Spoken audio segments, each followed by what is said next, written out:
Hello, everybody. Welcome to the Tim Gaither Podcast, episode 100. My guest today is Sammie Henson. Sam Henson is one of the biggest studs wrestlers that the United States has ever had. He was a three-time high school state champion in Missouri. He was a three-time Division I All-American, two-time undefeated NCAA champion his junior-senior year for the University of Clemson. He was 71-0. In 1998, he was a world champion. In the Olympics in 2000, he was a silver medalist. He got screwed, by the way. But and he was a world bronze medalist at age 35 at the 2006 World Championships, which in the sport of wrestling is really something. If you can get a world medal in your mid-30s, you're a freak, and that's what Sammie Henson is. So I'm really looking forward to talking to him. He's seriously one of the best wrestlers the United States has ever had. The dude's just a freaking stud. So without any further ado, let's give him a call. Hello. Sammie the Bull Henson, how you doing, buddy? How we doing, man? I'm good, man. Thanks so much for taking the time to do this. No problem. Look forward to it. Good. I was curious, how old were you when you got started in wrestling? I was 8. 8 years 8 old? years old. Were you good from the start? Yeah, I was all right. I think I took second my first year.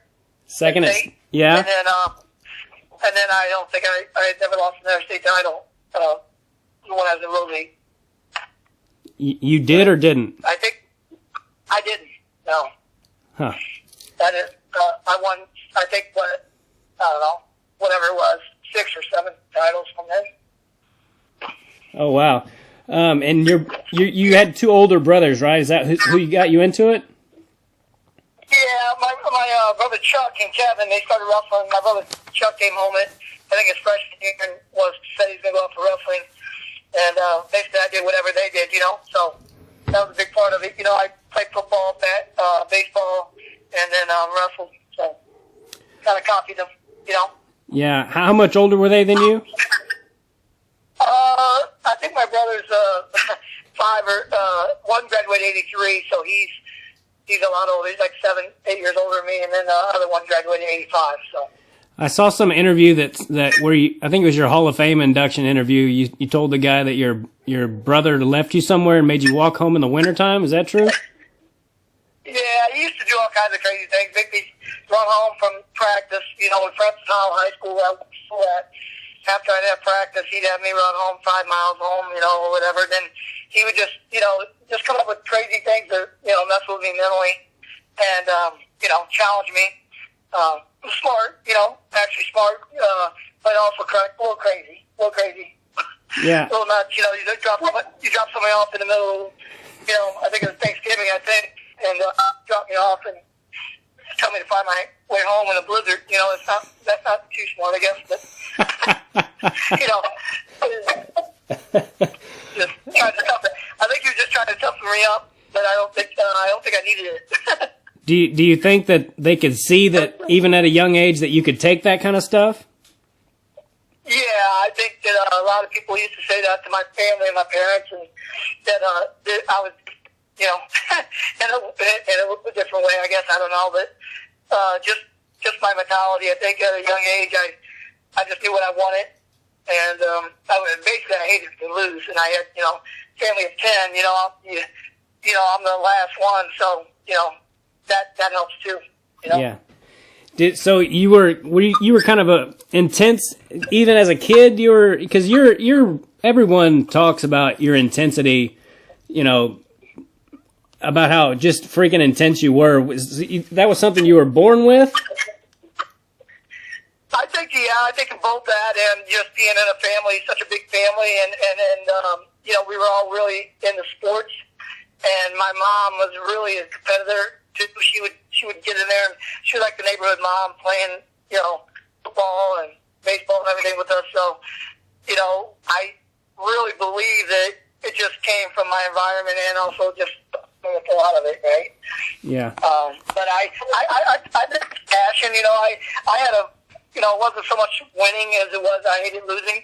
So I always say that. I think, it's got to hurt, and it always, yeah, I mean, it could be anything, and if I lost it, I wouldn't handle it well. Yeah. So that's something I had to develop as I got older. I had to kind of channel that a little bit better. But yeah. Yeah, even you've had a reputation. Even when I started wrestling when I was 7, and when I was 8, we went to this tournament called the Blue Valley Invitational. And when I was a kid, it was a big deal. Do you remember that tournament? Yeah. Yeah, and I remember just the rumor, just because back then, Eric Aiken was our, stud who knew everybody. And I remember just people talking about you being there, like, oh, Sammie Henson's here, like holy shit, it just got real, and you could.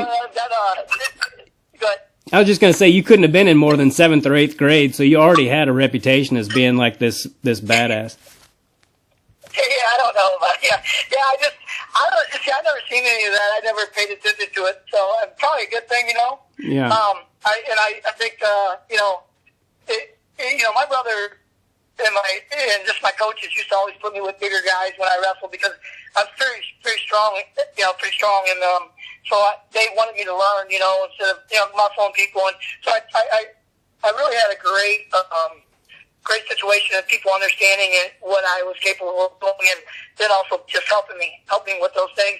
And you always say it's Army, right? And so I've had a lot of great people around me that allowed me. My dad was really laid back, and I think that helped me out a lot. My mom was more the intense person, and I think that structure of those two balances. But basically, my dad being, the loving, caring guy he was, he just, he wasn't. He didn't have the same mentality as I did, and so I think it was a perfect fit for me. I was lucky. Yeah. What do you weigh right now? Because you look like you could still compete if you wanted to. I wrestle every day, man, twice a day. Meanwhile, I just got through working out. So, and my brother and my son Jackson. But yeah, I don't know. I always laugh and tell. I'll probably laugh. Tell them I weigh about 138. But I'm a little bit bigger than I think. Yeah. Well, you still think you could make 125 though, if you had to, right? I think I could. Yeah, for sure. Do you? I mean, if I really wanted to, yeah. Do you think even I know you're 49 now? Yeah. Do you think you could still make a serious run at a world team? Just your opinion. Well, I mean, if I didn't like to drink coffee and not, not be a coach. Yeah. Yeah, I mean, I think if I was committed, I think definitely, I think that, I have the capability. I have the genetics, put that away. I don't know. That's crazy, but, I've been told that's crazy before, so I don't think that, I wouldn't put it past that situation. But yeah, I mean, to be honest with you, if I could wrestle, yeah, but just overall grind of what you're trying to do, and those guys are, I can't take that away from them. I mean, I could probably wrestle, one day and be done, and then, because we're older, your body doesn't respond like everybody else, like when you're younger. But yeah, and those guys are committed, man. I mean, they're on the higher level. Yeah, they're definitely, they're committed to being great, and but could I wrestle in the room with them and not have to cut weight and drink coffee? Yeah, for sure. Yeah, well, you certainly have the genetics for it. I don't know if you remember meeting me a few years ago at the airport. I was just like, hey, Sammie the Bull Henson. You were like, oh, who's this guy? And I shook your hand, and I tell everybody, I'm like, man, when I shook that guy's hand, I felt like I was shaking hands with that character from that Marvel comic, the guy that's made out of rocks. That's good stuff. Yeah, I remember meeting you. I remember, I was talking about you being a comedian and having a show, and I'm not to get back with you, but at least it's working out now. Yeah. Yeah, things are crazy right now. So you say you were just working out with Jackson, and you got 2 sons, right? Jackson and Wyatt? Yeah, Wyatt. Their nicknames are Cowboy and Dash. Yeah, I just got to working out with them. We scrap every day, so, there's always, it's interesting if you could ever get into watch us wrestle each other. It doesn't really go that, without a fight breaking out, it happens pretty quickly. Oh, really? Often. So, yeah. They Jackson, want with Jackson being an MMA, I told him he can't hit me though. So Jackson is MMA. Is he still competing in wrestling, or is he done wrestling? No, I think he should actually wrestle freestyle, but he's not. He's committed to MMA. He's funny, and he's 20 years old, 3-0 right now in amateur. I think he's had a foul go out of the first round of Shamrock FC. He's looking probably 3 or 4 more fights like that, and then turn pro whenever the time's right, depending on how he progresses. Cool. So that's where he's at. He's done really well. He's had some knockouts and one submission.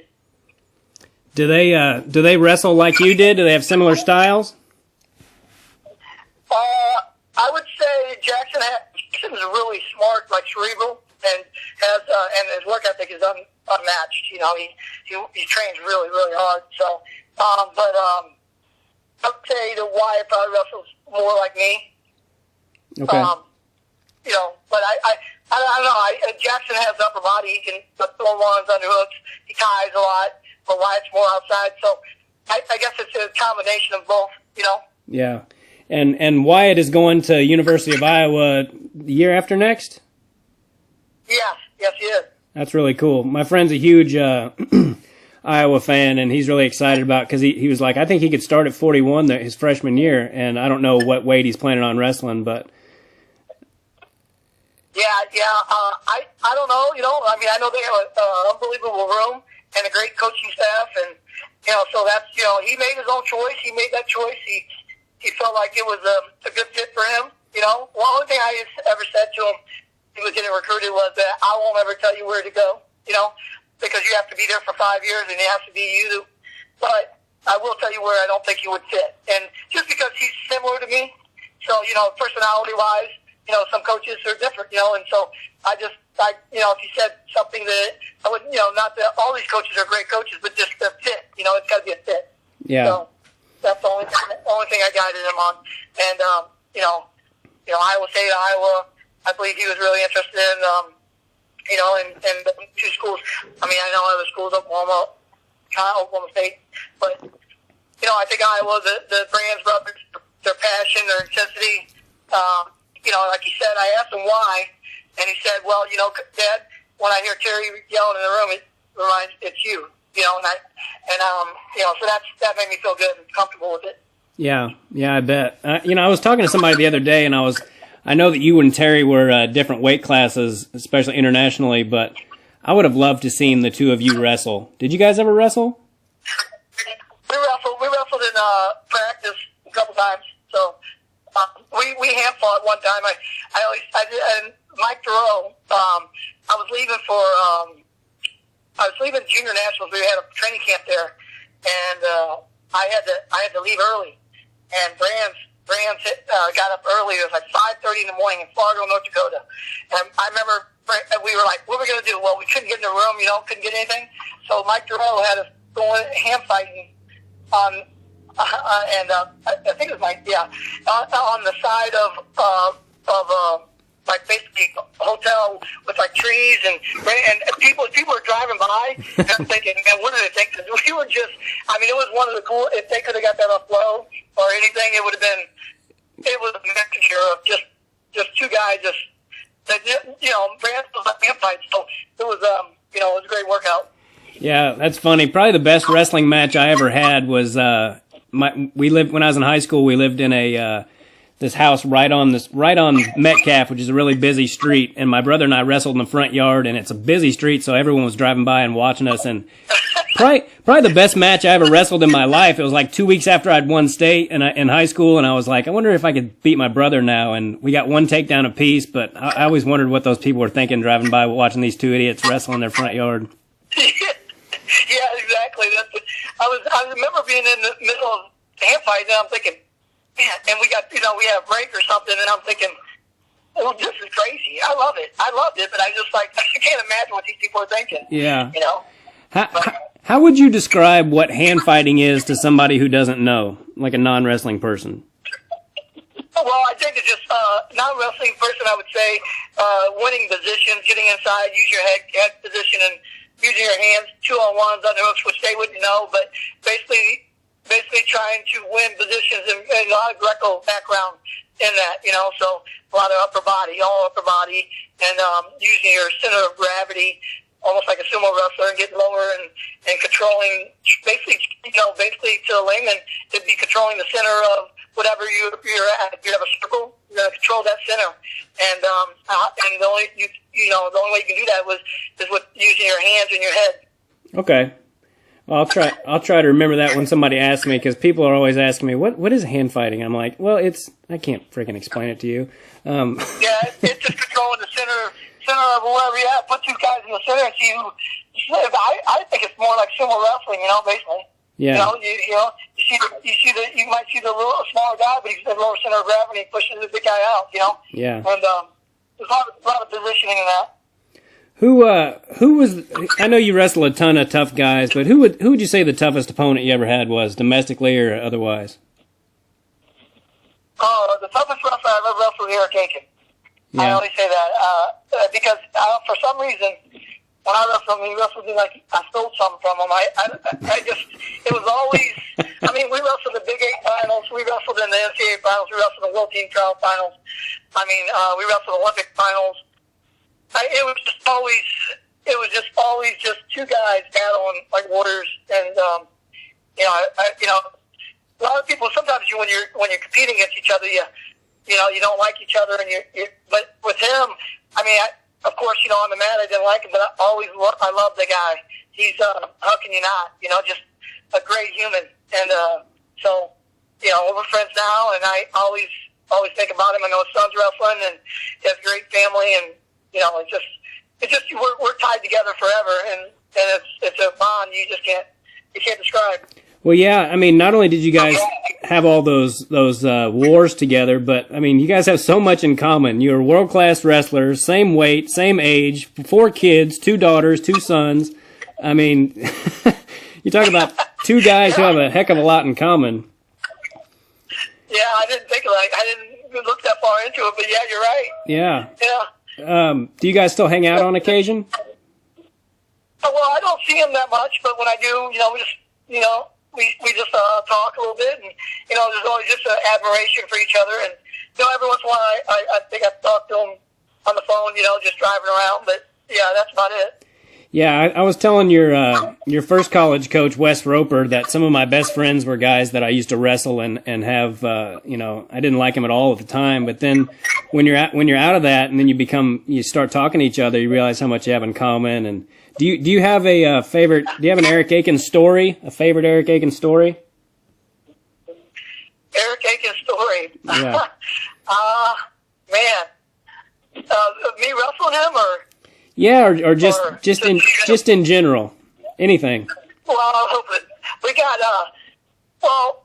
we after the Big 8, we wrestled in the Big 8 finals, and then I had a big party at my house, and I was dating Missouri, and we hung out together and jumped off the balcony of my apartment onto the couch, which wasn't mine; it was my roommate's, Yeah. and just basically did that over and over until it broke. So that's a unique story. Yeah. No, Eric Aiken, he was at the Olympics. I remember in 2000 he was at the Olympics, and training partner or something with Brand, I think. And I had Danny Felix, and I remember Danny's like, "Yeah, I was out with Aiken last night, and he had this bag on. He told one of the guys, I promise you, I won't lose a match in this tournament." That was pretty good. I liked it. He didn't lie, so it was good. Yeah. When I was a kid, he's funny, Yeah. When I was a kid, he was he was the man. He was on my kids' team and all that stuff, and he was the guy. He was the first state champ I knew, and he was always really cool to me. So the other day, before I called him, all of a sudden I got so nervous. It was like I was 10 years old again, calling my idol to have a conversation with him. And but then as soon as he answered the phone, he goes, "Hey, Timmy," and it all went away. Like all of a sudden, I was like, "Dude, it's just Eric Aiken. He's just a cool dude, Yeah. He's definitely. You don't get many people like that, Yeah, he is definitely a different breed of cat. Tell me about your college career. Where you started out at Missouri? Yeah, I started out in Missouri. I started out there. I redshirted my first year, and then my second year I went 40-8. I lost a couple times, but everybody I lost to, I revenged that loss. Somewhere during that year, I lost to Buxton, I think, twice, and I can't remember who else, but me and Aiken, I was seeded fourth going into the Big 8, and he was seeded second, I think, and Buxton first, and Perler third, or something like that. And anyway, I ended up wrestling Buxton in the semis, and then wrestled Aiken in the finals. Aiken beat Perler, and then we ended up wrestling in the Big 8 finals our freshman year. And then I went on to be an All-American. I made the semifinals of the national tournament, and then probably the biggest moment in my life. I thought I was going to win it, and I wrestled Chad Daffodil, and he's the only guy to ever take me from my feet to my back ever in my life, and he was really strong. And I remember just wrestling that match in Carver Hawkeye and just wanting to crawl up underneath the mat, like I was like, man, I want to get out of here. And then Tony Perler, who grew up 8 miles from me, he lost the Brands right afterwards, and we both were there. And then the following year, I took the year off. He transferred to Nebraska. I transferred to Clemson. I got a little trouble in Missouri, and so I stayed there for a whole year and didn't do anything but just train. I would go and train in Greco, go to Michigan State or with Tom Minkle, or go to Gary Mayab. Gary Mayab was like just the most solid guy I've ever met. And when I went through all that stuff, he was there for me, him and his wife, and took care of me. And Lynn Mayab, it was just amazing. And then I ended up wrestling him. Funny story, I ended up wrestling him the same summer. He's my coach. He's been taking care of me, helped me out, and he actually paid for my flight to go to Vegas. And me and him ended up wrestling in the Greco national finals. Wow. And we were staying in the same room together and everything. And I remember, funny story is, on the way there, our flight out of Kansas City was delayed. And I'm like, we're not going to make land. Just stop. Let's see. He goes, no, we're going to. I go, no, let's just eat, coach. We're not going to make it. And he calmed me down. He's like, no, we're going to make it. It's going to happen. And so we ended up getting there, and we made weight. And, I ended up being the U.S. national champ. So I owe that to him. So, but he was just such a big part of my life. And especially, you always get people when your back's against the wall, right? How they come to you and how they treat you, and when you have nothing to offer, and he's one of those guys. He's just a solid person. That's why Greco's going to do so well. He's a good man. Yeah. But and then then the next year I went to Clemson, and then I had Gil Sanchez, Turner, two of the greatest guys I know, and then got a girlfriend. I stayed. I for 2 years I didn't lose, so. I had a good situation, just really put it home and at peace, and I was really happy where I was at, and just, my personal life, my social life, and also just training. I just had everything. It was all clicking for me. Yeah. So you had a few losses your freshman year, but you can honestly say you beat everybody you wrestled in college. Yeah, I beat them all back, for sure. That's pretty cool. Yeah, I beat the next, when I went to Clemson, I beat him in the finals in NCAA. Zappidel, you beat your junior year, and Aiken your senior year. Is that right? Yeah. Yeah. How does it feel to win an NCAA championship? Is that just? Oh my gosh, it's nothing like it, man. That's why when you're coaching and you got Quizzy in the finals, or you got Chad Mendez, or you got Chase Pammy and Botkoff, you got all these guys, and they're Michael Leitner, and you're coaching them. Coaching is so much of a better thing, because to help someone feel what you felt, it's irreplaceable. It's why you coach. You want them to feel what you felt. And I was lucky and fortunate to be around some great people and mentored by great coaches. And Joe C. was the best coach I've ever. Him and Bruce Burnett, best coaches I've ever had. And then Kevin Jackson. Just great people on and off the mat, and just taught me so much. Yeah.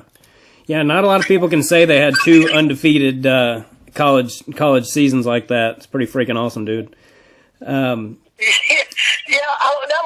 last match was close. So but things. I'm glad. I remember he was almost out on me Eric Aiken was almost out on me at the end, and I was falling back, and you're never supposed to go down before he got right. He was on his feet because he chose down. It was the 30-second ride out. I remember the coin being flipped and thinking, God, please don't let me win this. Don't know where I would do. Whether I would took top or bottom. I probably would have took top, right? But anyway, he won the choice. He went down, and I was riding him pretty well, and then all of a sudden I was trying to bring him back down, but I fell backwards, and he was turning in the air at the same time. I was like, oh my gosh, and this happened really quick, but for me it was like forever, right? And I kicked his leg up in the air, and he fell right into my lap, and I'm like, thank God, that was it. Like I knew I had it, but I mean that was an amazing war right there. We wrestled 3-4 times that year, I think. So. Yeah, I watched that match, and I was sitting there thinking, I was like, gosh, these guys, they have such a hard time scoring each other, probably because neither one of them ever get out of freaking position. Yeah. Yeah, and you know each other. I mean, we know each other better than anyone, right? Like, I mean, I know this guy because I wrestled him, 16 times or whatever it is. How could you not? And he's freaking really, really good. Yeah. So, yeah. Yeah, he described you as a physical and mental machine. That's what he said you were. Yeah, I like that. Yeah, I was watching a lot of your matches, and I came across the one with Zeke Jones in I think it was U.S. National Finals, and you guys were kind of at each other. Did you guys not like each other? No, not as a competitor. He's a great coach. He's doing an unbelievable job at Arizona State. But as a competitor, no, I didn't like him. I'm sure he didn't like me. And I came out of college and I was doing pretty well. I thought I was gonna, win the thing, and he beat me. He was really actually smart in the fact that he knew how to provoke me. Mm-hmm. And I told you I learned how to. I feel like I lost 2 or 3 years of my life because. I think I lost to him one time, and I don't think he scored a point. I gave him like 3 or 4, poking him in the eye, grabbed a singlet. It's like I lost 4-3, and I think I scored the only takedowns. So, but it was he was really good, really smart, and world class wrestler. But I always felt like it happened to me in the matches with him as I made it a fight and. So instead of wrestling, right? And so my 1998, I decided, hey, I'm not. I remember I have an article written, and Gary Abbott asked me, USA Wrestling asked me, what's different? And I go, I'm not gonna let him get in my head anymore. I go, no matter what happens out there, I don't care. I'm just gonna stay composed. And he didn't wrestle. I think he retired that year, but that's the year I won it. And I remember, coming out of college, I beat Prescott, and we had some Lou Rizzo, Aiken, that was an amazing time to be lightweight, they're all studs. Yeah, was that really hard for you to make 100? Well, I guess you won your world title at 119, right? Not 114.5? Well, that's what happened. Yeah, think about that. 4.5 pounds is a big difference because, the year before I was an alternate in 1997, and the next year they moved the weight to 119, and I won the world title that year. So I probably, honestly, looking back on it, I was bigger than those guys, and I probably should have been at 25. But, back then, we kind of, if you wrestled 126, you 125, right? If you wrestled, 118, you wrestled 114 and a half. So, but I was a bigger 118 pounder than most, and looking back at, a lot of that, maybe I should have went up, but it is what it is. And, I just know once it went up to 119, it was over. Yeah, that 4.5 pounds probably really helped a lot. I mean, when you don't have any body fat, 4.5 pounds is a heck of a lot. It's a lot. Yeah. I felt like I honestly thought several times. I mean, wrestling, I'm glad the wrestling's changed a lot, with the weigh-ins and certifications. It's been great for us as a whole, especially for society that view us in a light that we're being proactive and trying to safety of everyone, right? But I remember sometimes I would just I honestly feel like I was just going to die, Yeah. Like just, because you're cutting from 140 something, 145 to 118, 114 and a half. I mean, that's not good, Yeah. That's not good. That's not good. Not a good thing. Jesus, you cut from 145? Yeah, I'm fat. I was fat and happy. Sure. But like when I honestly made the cut, I at least cut from 35, 36 when I was in season. Yeah. Ugh. God, that's... So yeah. 14, I'm glad... 14 that.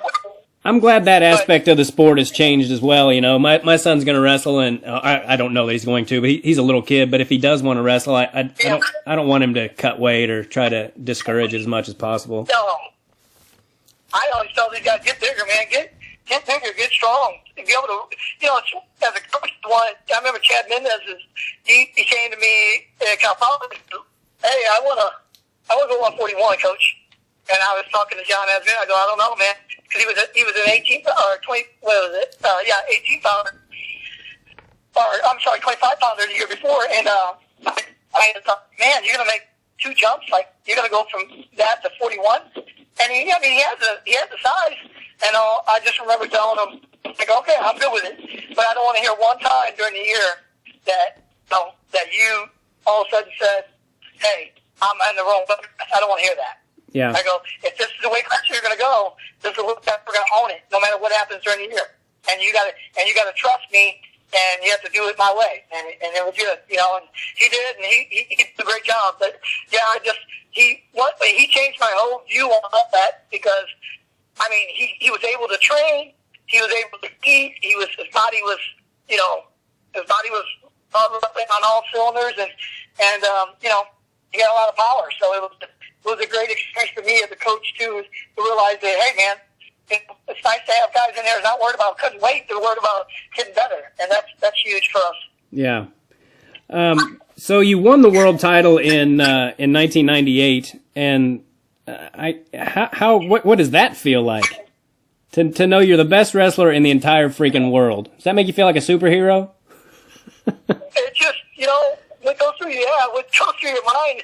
I remember all I wanted to do, because I was in Iran, so, really you couldn't go out or celebrate like you would in a different country. We were sequestered basically in a hotel that had, armed guards below us and armed guards above us, and so, but I just remember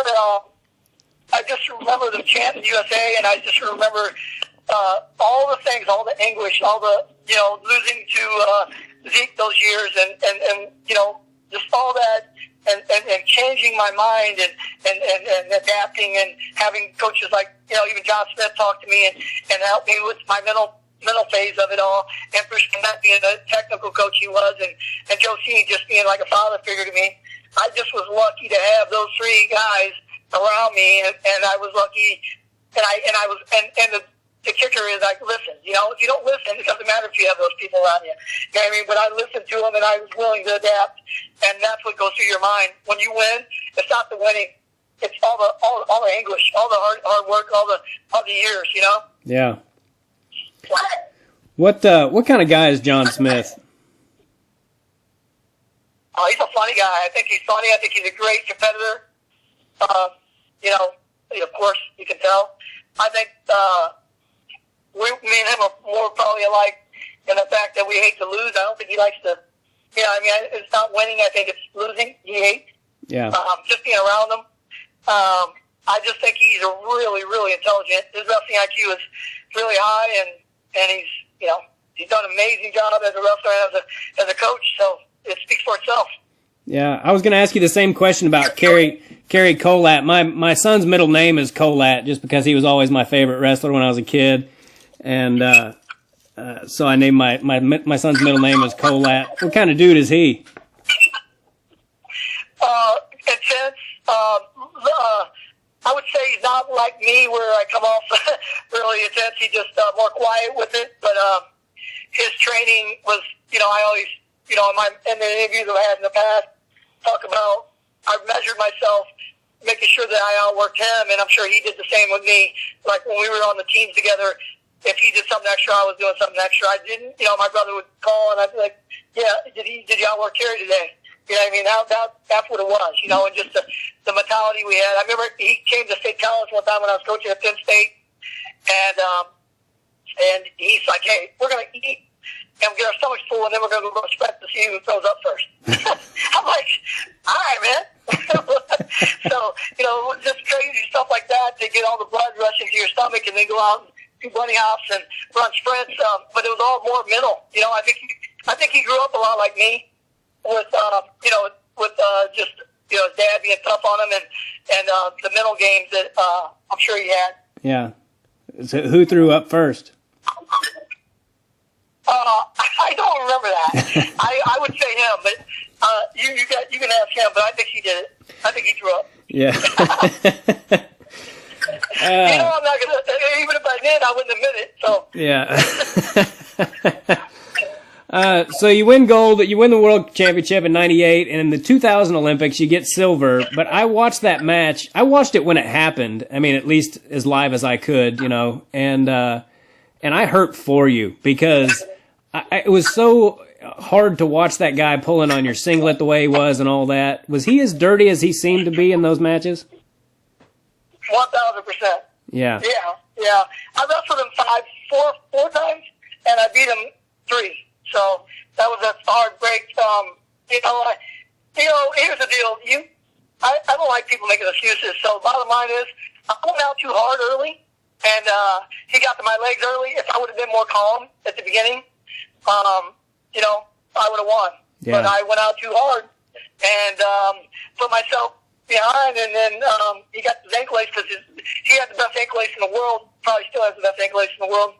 And I usually always defended it, but he never got to my legs early, And so he got to my legs, and I was defending it. But I mean, when he's fresh, he was going for it. He knew he had to, right? Yeah. And I put myself, I cost myself 11 goals, and your referees, whatever. But he was blocking my post IC. He grabbed my singlet, that's my side, and I couldn't stop it. But you know what? If I would have been smarter early, and it is what it is. I made a mistake, and it cost me 11 goals. So. Well, that's part of why you're so great is because you have that mentality. But I'll say it for you. I thought you got kind of screwed. Thank you. Yeah, I've man. never watched a match. I just could never bring myself to do that. So. Well, dude, the look on your face at the end of it, I was like, I've never been in that situation, obviously Olympic final, but I kind of know what he feels like right now, and I was just like, shit. It just, yeah. So, but a lot of people don't realize this, I don't think, at least a lot of people that listen to my podcast, but you came back at age 35 or 36 and got a world bronze medal. 35. Okay. Yep. So how long had you been out of competition when you decided to make another world team? Well, I remember coming back at 2000, and I was undefeated. I followed everyone. I mean, I went to overseas. I went to Poland. I went to a couple different tournaments, and I honestly just followed everyone. I was like on a mission because I never stopped training after the Olympics. And then I just was like, I burnt myself out. I don't believe in burnout really, but I needed a break, and I never took one, right? I never took the mental break I needed. And also, I was 49, so, I kind of, I don't know, I look at my wrestling career kind of like Andre Agassi. It's like, sporadic, right? All of a sudden you're world champ, then you're world bound, Olympic silver, but it's, there's years in between and stuff happening, and so, but when I was 35, I made that comeback, and I think I wrestled in 04. I wrestled Abbas in 04, and in the finals of the trials, he beat me. I wasn't training, so I was training. He's an amazing wrestler, but I wasn't living the life, as I would say to you earlier in the comments, is I wasn't living the life to be an Olympian. He was living the life. He was sacrificing, doing the things he needed to do. I had family, and I just didn't sacrifice what I needed to do to win. And he ended up Olympic silver that year. And then in 05, I made the team, and I would say that was the first year I've ever cut my weight wrong. You know what I mean? And I didn't place, and because I was using a sauna and I wasn't, I was getting rehydrated. Back then you could do that, and I never did that after that because I was like, never again will that happen to me, So, and then in '06, I wrestled the one tournament I wrestled in Uzbekistan. I'll never forget it. I remember Kevin Jackson going, "You want to know who you got?" I go, "Nope." And the next morning he goes, "You want to know who you got?" I go, "I know. I got the Azerbaijan first round." He goes, "Huh? No." I go, "Because that's the kind of draw I get." I go, "But I'm the bad draw." So I had wrestled the Azerbaijan in 6 years, So 6 years it went by, and I hadn't wrestled that dude. And I got to wrestle him in that tournament, and I freaking beat him. I take a 6-3, 6-0, but it was for me, it was redemption, and it was good to have that have that final match, Yeah, I bet. And then I wrestled the guy who took 160 kilos. He in the semis. He was second or third in the world in the semis, and then I wrestled the world two-time reigning world champ at the time, and he's from Uzbekistan too. I beat him, so I beat all three of those guys in that tournament. It was a crazy, crazy tournament. Yeah. So, and then I came back and I went to the World Championships and was having a pretty good tournament, and then kind of lost to the Bulgarian, which I don't know how. But I remember being back in the back and Terry Brands, I think it was Terry. I was walking around, I was like done, I'm done. You know what I mean? But he's like, "You're gonna hate yourself if you don't take third here." He goes, "If you don't come back and take this bronze," he goes, "you mad enough, you're going to be really upset." And I was like, "Dang, this is right." Yeah. So I put my shoes back on and ended up wrestling that guy I had beaten in the semifinals in Uzbekistan. The world champ didn't make, I don't know what happened to him, but the guy who took second at 60 was at 55, and I wrestled him in a third place match. And I don't know if it's on YouTube. You should watch that match. It was a fight, man. This dude, I pinned him earlier, but this tournament, we were fighting. It was a fist fight out there. So, but I ended up. You can watch it. It's crazy. But I ended up taking him down at the end, I think, and winning. Yeah. So. Well, let me ask you this: how does winning a world championship at 27 compare to coming back at for a wrestler being older? How does that compare to winning a bronze at age 35? Well, I think, here's the thing. At 35 years old, in my weight class, it's probably, I don't know how many people have done that, So I think that was really special for me. It was more, honestly, like Kevin Jackson said, it's like, Michael Jordan came back to be one of the guys. I got to hang out with Daniel and Mo Luo and all these guys, Tommy Rollins and all the young bucks at the time. The Zach brothers, and so it was really cool to go on these trips with these guys and be the older guys, and it's in a different perspective, right? I actually enjoyed doing the trips. I actually enjoyed putting my wrestling shoes on. So I always say I wrestled long enough to love wrestling again, and I was able to wrestle, and who can say, I remember putting my shoes on in the World Championships thinking, man, this is pretty cool, man. I'm 35 years old, and I'm going to enjoy this thing, and I smile, and instead of being there, like, so intense you can't focus, it was like, yeah. It was a really cool, just a cool moment in my life that I got to be able to do that, and I thank God that He let me do that, and I thank my wife, and Stephanie, at the time, she was there for me. So, I appreciate those things. Yeah, it was. Sorry, I totally forgot what I was going to say. I was just listening to you, and I forgot what I was going to ask you. But is it? How does it feel watching your kids have success versus the success you had? Is it a better feeling? So much better. Doesn't even compare. I'd give up everything for them to be successful. Yeah. I'm that way as a coach too, right? I think there's life. Everybody's about taking stuff, and with me, and I just think, man, the only reason why I ever coached and loved college coaching and loved coaching on the world team, or whatever, is because it just give more than you take, right?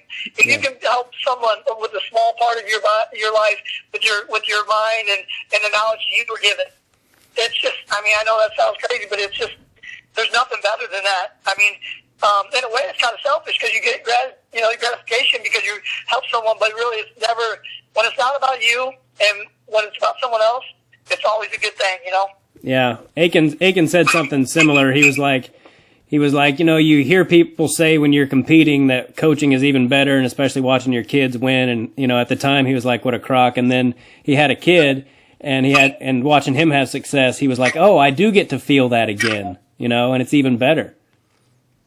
It's better, man, and it's just like my son won the PHA title against Sam Hilgis this year, and Hilgis only had 4 losses, 2 of them to my son, and I just, you know, he had lost earlier to him in the Powerade, and then, you know, came back and beat him in the Whitfield, and then beat him in the state finals, and Sam Hilgis is a great wrestler, going to have a huge career at Virginia Tech, I believe, I think that's where he's going, and what a class act that kid is, but, you know, for me to be there and be able to watch that, and it was pretty cool, man.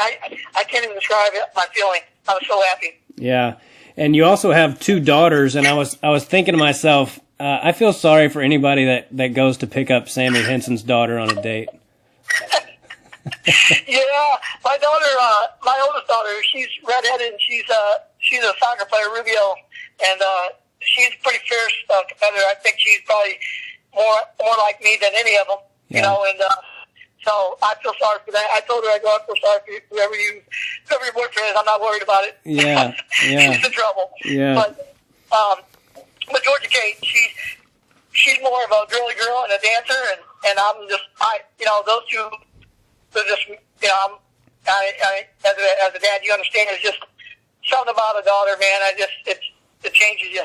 Yeah, that's what I've heard. You know, I always wanted a son, and now I've got one, and he's awesome. And now now I'm like, I could have a daughter. You know, I've always heard great things about it. You know, your coach in college, Gil Sanchez. Not a lot of people know this, but he beat John Smith after John Smith had won a world title in college, right? Yeah, he beat him the first match back in the Gala Drive. That's one of the reasons why I went to Clemson. I was like, man, if he can.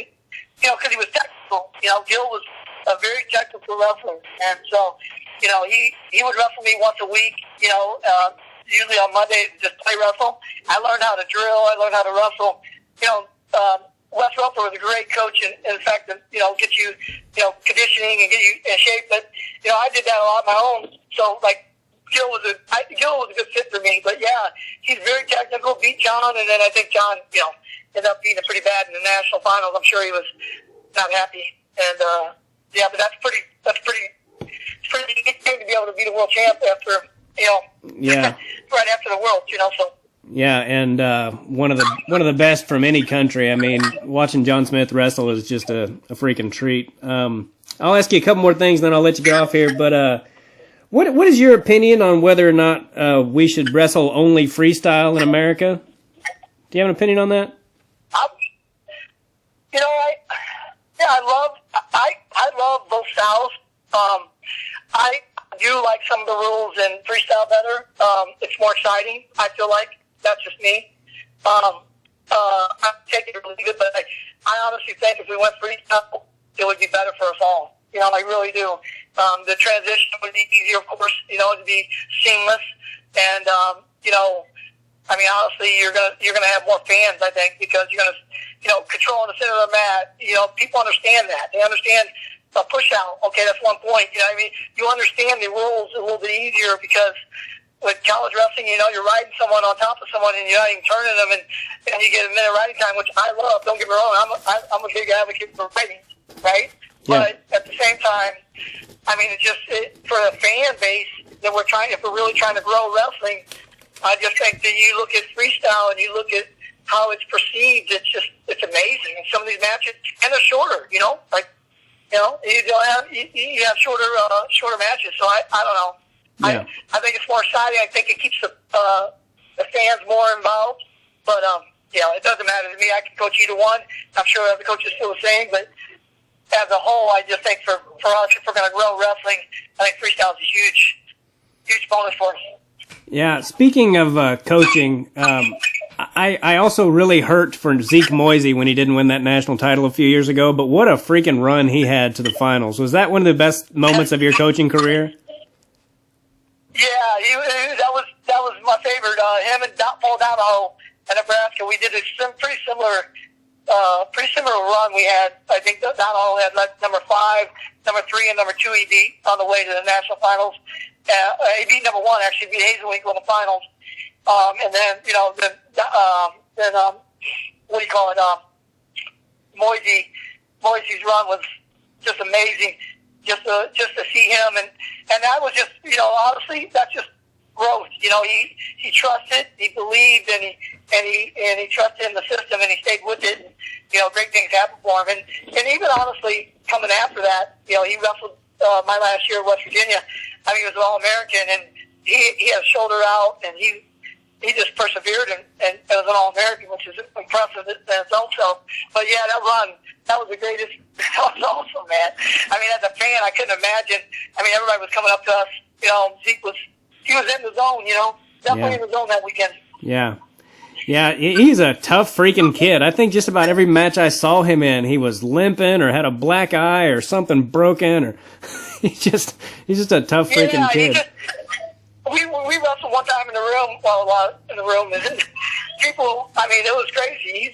He's a competitor, he's a fighter, and hard-headed, that's part, but once you get past that, I think he's going to be a great coach too. He's just a really good guy overall.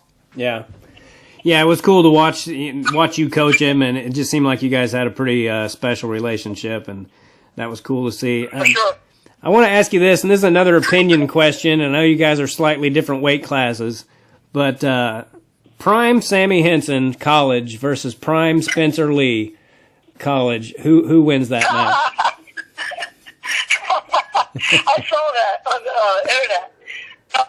I don't know. I mean, what do you think? I didn't even see what you're talking about on the internet. I just had the question myself because when I watch Spencer Lee, I mean, obviously he's awesome, but when I think about him wrestling like you, I don't see him being able to turn somebody like you the way he does these guys. But I mean, I don't know.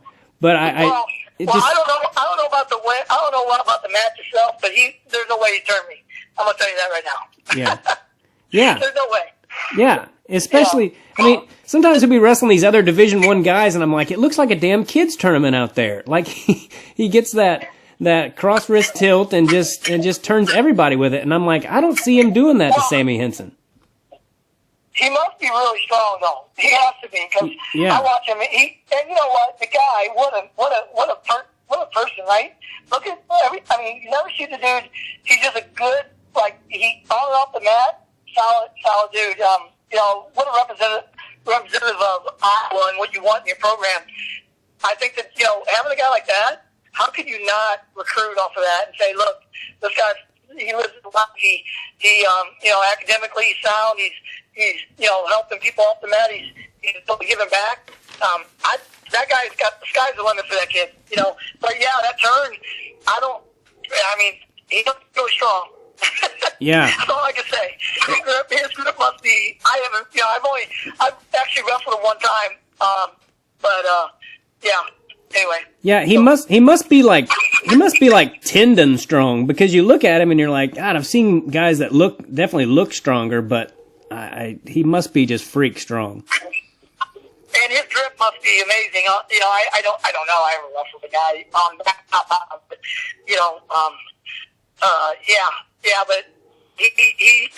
he's a winner. That's all I know. Yeah. He's a winner. Yeah, I really hurt for those guys that didn't get to wrestle this year. That was just awful. And I hope they get to wrestle again, Gosh, who knows how bad it's going to get, but yeah. Anyway. Yeah, I do too. That's a tragedy, for people that, some, especially even the seniors, and then Spencer Lee having the role that he's having and the run he's having, not have opportunity to do that. It's just not a good thing, Yeah. Well, the last question I'll ask you is, what's your coaching philosophy? What's bull trained? And I mean, what is your job now? You train people as, is that it? Yeah. Okay. Yeah, I have camps, and then I have teams in different places, Pennsylvania and Missouri, and I just fly back and forth and I train. You know, and that's all I do. I usually, mostly, honestly, I have a group of guys that I had a kid move to train with me from New Orleans. He trains full time with me, homeschooled, and I just trying to build the next wave of champions right now. I'm loving what I'm doing, and trying to get, that's why I like the freestyle avenue of it too. But definitely going to have some college guys, Division I wrestlers in the next few years there that are going to be making some noise on that level too as well. So, with Teague and Wyatt and, those guys starting off. Yeah, but that's what I do. And I guess, Bull Train is basically living a life of consistency, being consistent and not being perfect, but being consistent in your daily life. Whatever I always say consistency wins. That's my philosophy. And I just think over time, in my career, if you were consistent, good things have happened, and things aren't, even like in coaching, people might not like you, make decisions. Wrestling, people might not think you were going to win or whatever, but it's really up to you how you want it. You can't be judged by that, and all you can do is control what you control. Yeah. And that's what I try to do. I control my daily life by just trying to be the best I can be, best version of me, and helping people. So that's what I'm supposed to do. Yeah, man. Yeah, well, you're great at it. I've seen some of those training videos, and they make me tired just freaking watching them. Yeah, my boys and girls. I got some stud girls coming up, but they have death days, and they know how to hand fight. I bet they do. Well, man, I really, really, really appreciate you doing this, Sammie, and taking the time to do it. You're one of the best we've ever had in the United States and worldwide, and it's just a total honor and cool as hell that you came on and did this for me. I appreciate it very much. It was fun. Really good talking to you. Cool, buddy. Well, maybe we'll do it again sometime, and hopefully I'll see you sooner than later at one of those big tournaments or something. Sounds great. All right, buddy. Take care. Have a great day. Okay, bye. Bye-bye.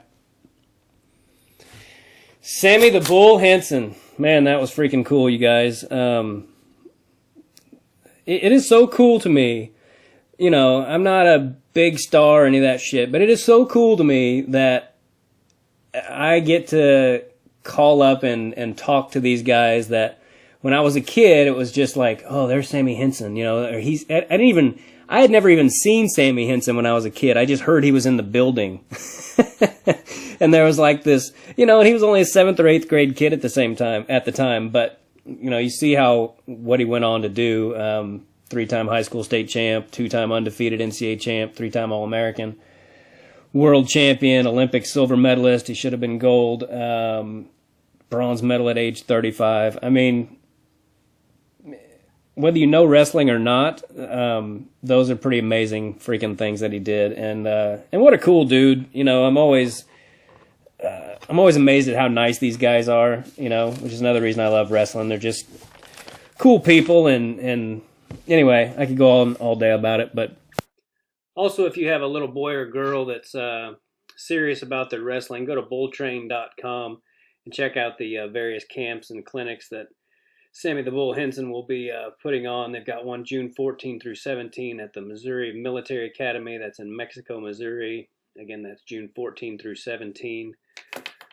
I'm sure it's going to be a great camp, and if I had a kid and he was old enough, I would definitely send him there. So if I had a kid who was old enough, I do have a kid, but he's not near old enough. So make sure you check out bulltrain.com and see when Sammie's going to be near you, and get your little boy or girl in there. Do them a roll of good.